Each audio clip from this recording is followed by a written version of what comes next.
5 ways to remove distracting thoughts. Based on Vitakkasanthana Sutta.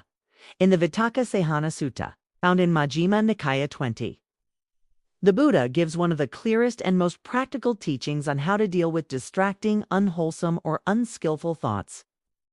These instructions were given 2,500 years ago, but they are astonishingly relevant today. The sutta outlines 5 methods, each designed to help the mind let go, settle, and become clear. In this video, we'll explore these 5 methods one by one, with examples and reflections you can use in your meditation and daily life. Let's begin. Firstly, why distracting thoughts happen. The Buddha begins by acknowledging something universal. Even committed practitioners experience distracting and unwholesome thoughts. This isn't a sign of failure, it's part of the human condition. What matters is how we respond. Santhana Sutta gives us a map, okay? We don't fight our thoughts, nor follow them blindly. We work with them wisely, okay? The 5 methods. Method 1. Replace the unwholesome thought with a skillful thought.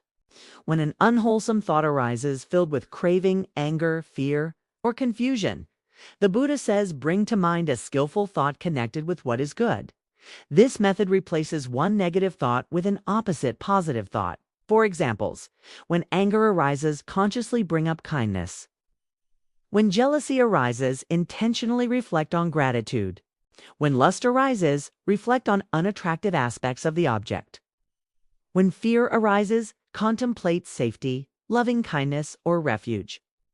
This method works because 2 opposite states cannot coexist. Directing the mind toward wholesome qualities uproots the unwholesome ones. The Buddha compares it to a carpenter driving out a coarse peg with a fine one. Method 2. Consider the consequences of the negative thought. If replacing the thought doesn't work, okay, the Buddha gives a second method. Examine the danger in those thoughts. Look directly at the suffering the thought brings. Ask yourself, where is this leading? What is the danger in keeping this thought? How does this thought disturb the mind? When the mind clearly sees the stress, tension, or harm the thought produces, it naturally lets go. The Buddha compares this to a young, well-dressed person who recoils from picking up a dead animal carcass. When we see the danger clearly, we instinctively withdraw. Method 3. Divert attention away from the thought. If contemplating the danger still doesn't calm the mind, use the 3rd method. Pay no attention to the thought and redirect the mind elsewhere. This is not suppression, it's skillful redirection. You shift attention to something neutral or grounding. The breath, body sensations, a mantra, a simple task. This method is like turning away from someone you don't wish to engage. By withdrawing attention, the unwholesome thought loses fuel. The Buddha compares it to a person who shuts their eyes to avoid seeing a disturbing sight. Where attention goes, energy flows. Where attention is withdrawn, energy dissolves. Method 4. Observe the thoughts arising and its fading. The 4th method is deeper, subtler, and more meditative. Examine how the thought arises, how it persists, and how it fades. This is not analyzing the cause of the thought. It is simply watching its beginning, its presence, its vanishing. By observing the thought as a process, not a personal identity, the illusion of solidity weakens and its energy subsides. Thoughts are seen as just movements of the mind. They come and go like clouds. When you observe a thought in this way, without feeding it, it naturally decays. This is subduing the energy behind the thought.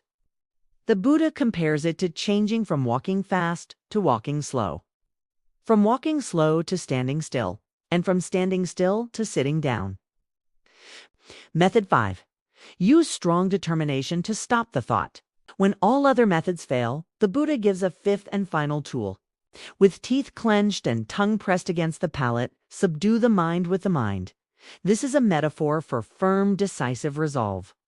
It means confronting the thought with strength, not anger, but clarity and determination. It's the inner voice that says, enough. Not now. Stop. This method is not meant to be used often, only when the mind is truly stubborn. The Buddha's comparison here is strong. like a strong man pinning down a weaker man's struggles. It expresses the power of a disciplined mind reclaiming its own freedom. Using the 5 methods wisely. The Vitakkasanthana Sutta gives us a complete toolkit for working with the busiest, messiest, and most stubborn parts of the mind. We don't need to punish ourselves for having thoughts.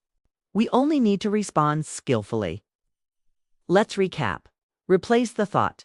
See its danger? Redirect attention. Observe its arising and fading. Stop it with determination. Different situations call for different tools. Over time, the mind becomes more stable, peaceful, and free. The Buddha's message is clear.